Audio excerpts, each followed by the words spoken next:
Les dons de clairvoyance et de prophétie exceptionnels de Grigory Grabovoï, visant le salut universel, ont été confirmés par des centaines de témoignages et de récits concrets.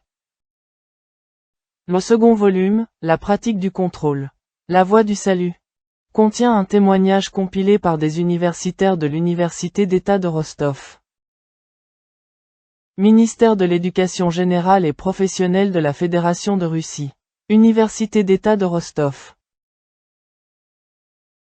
Nous, Lev Petrovitch Oleknovitch, docteur en sciences chimiques, professeur Soros, chef du département de chimie des composés naturels et macromoléculaires de l'Université d'État de Rostov. Et Valery Ivanovitch Karnilov, candidat en sciences chimiques, professeur associé Soros du même département, chef du laboratoire de chimie des glucides de l'Institut de recherche en chimie physique de l'Université d'État russe.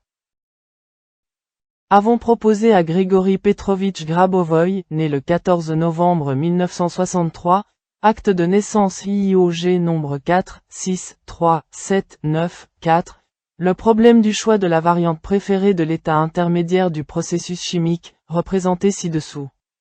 Ce problème peut être résolu grâce à la résonance magnétique nucléaire et au calcul de mécanique quantique.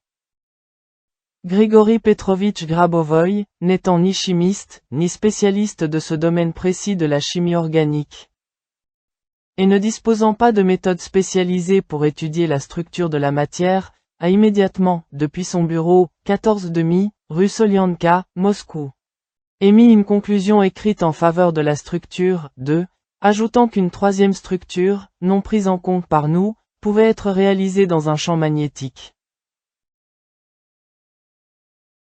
Grigory Petrovitch Grabovoï ne pouvait pas savoir à l'avance que les auteurs observaient ce processus précisément dans un champ magnétique, susceptible d'influencer la nature de la particule intermédiaire. Cette conclusion est cohérente avec nos observations expérimentales, ainsi qu'avec l'avis d'autres spécialistes du domaine. Au vu de ce qui précède, nous pensons que les prévisions de Grigory Petrovitch Grabovoï reposent sur sa capacité à prévoir des processus se déroulant au niveau moléculaire.